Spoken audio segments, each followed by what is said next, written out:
নোনা ইলিশ কে কে ভালোবাসেন বলেন তো? নোনা ইলিশ বলেন না শুকনা ইলিশ বলেন, যেটাই বলেন, এই ইলিশ মাছটা কিন্তু আমি আমার ছেলে মেয়ের খুবই পছন্দ। আসসালামু আলাইকুম everyone, welcome to Sharmin lifestyle. আশা করি আপনারা ভালো আছেন। আলহামদুলিল্লাহ আমিও ভালো আছি। তো দেখেন, আমি নোনা ইলিশটা ভাজি করার জন্য প্রথমে পরিষ্কার করে কেটে নিচ্ছি।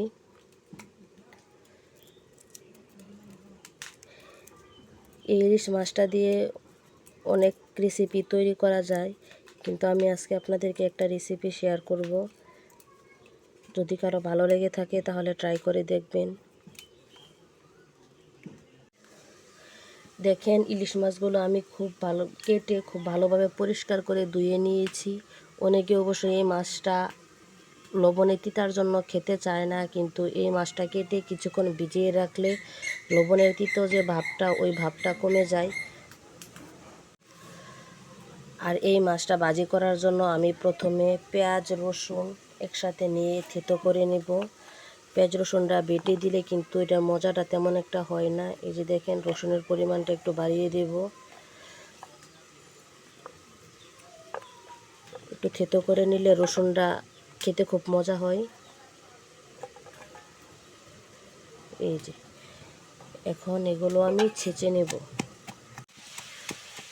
এই যে দেখেন, পেঁয়াজ রসুনগুলোকে আমি এরকমভাবে থেতো করে নেব, একবারে মিহি করব না। এখন আমি এই পেঁয়াজ রসুনগুলা ইলিশ মাছের মধ্যে দিয়ে দেব।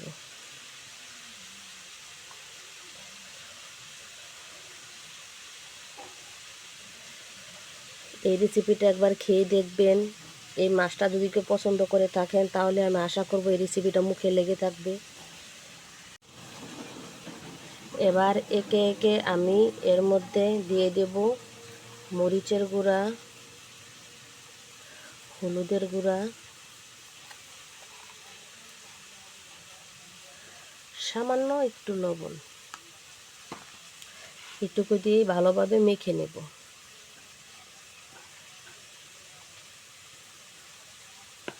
এখানে পানি ব্যবহার করতে হবে না। মাছটা ভাজি করার জন্য চুলায় আমি প্রথমে একটি কড়াই বসিয়ে দিলাম, তাতে অল্প তেল দেব। আর হ্যাঁ, মনে রাখবেন এই মাছটা কিন্তু মৃদু আছে ভাজতে হবে। আগুনের তাপটা যেন কম থাকে, বেশি থাকলে তাহলে মাছটা পুড়ে যেতে পারে। পুড়ে গেলে আবার তেতো লাগবে, মাছটা খেতে মজা লাগবে না। এই যে আগে থেকে মাখানো মাছগুলো এখন আমি কড়াইয়ের মাঝে দিয়ে দেব।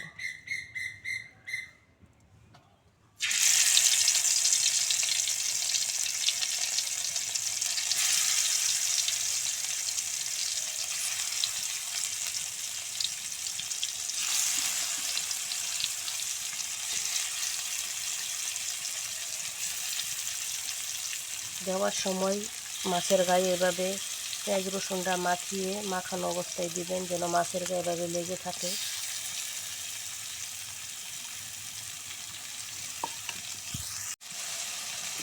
মাছটা এখন আমি উল্টিয়ে নেব।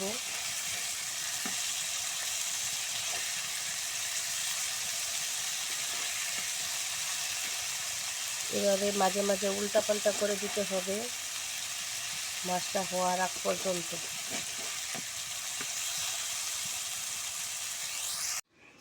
দেখেন, আমার রান্নাটা হয়ে গেছে। এরকম একটা কালার আসলে তখন নামিয়ে নেবেন। এই ভাজিটা একবার করে খেয়ে দেখবেন কেমন মজা হয়।